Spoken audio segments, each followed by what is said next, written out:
ஏமாற்றிய கூட்டம் நம் தமிழகத்தை 10 லட்சம் கோடி கடனிலே ஆழ்த்திவிட்டு இன்று கள்ளச்சாராய சாவுகளுக்கும் கந்துவட்டி கொடுமைகளுக்கும் நம்ம எல்லாம் பலியாக்கிவிட்ட கூட்டங்கள் மீண்டும் இதோ 17வது முறையாக உங்களிடத்திலே வந்திருப்பார்கள்.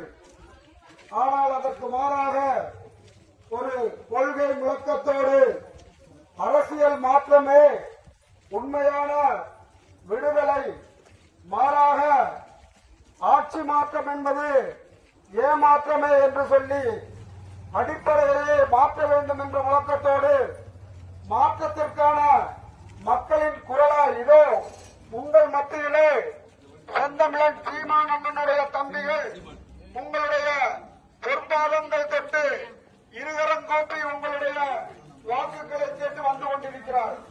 அன்பார்ந்த ஏழை எளியவர்களின் சின்னம் விவசாயி என்பதை நீங்கள் அறிவீர்கள். ஒடுக்கப்பட்ட மக்களின் சின்னம் விவசாயி என்பதை நீங்கள் அறிவீர்கள். ஏழை எளிய மக்களினுடைய சின்னம் விவசாயி, புறக்கணிக்கப்பட்ட மக்களுடைய சின்னம் விவசாயி, வஞ்சிக்கப்பட்ட மக்களுடைய சின்னம் விவசாயி. உங்களுடைய குரலாக ஏழை எளியவர்களின் குரலாக சட்டசபையிலே நம்முடைய குரலை ஒழிப்பதற்காக இருக்கும் ஒரே தலைவர் செந்தமிழன் சீமான் என்று சொன்னால் அது மிகையாகாது. அனுதினமும் விவசாயிகளுக்காகவும் ஆசிரியர் போட்டுருந்தோம். சரியா, ஓட்டை உறுதிப்படுத்திக்கிட்டா உறுதி தானே.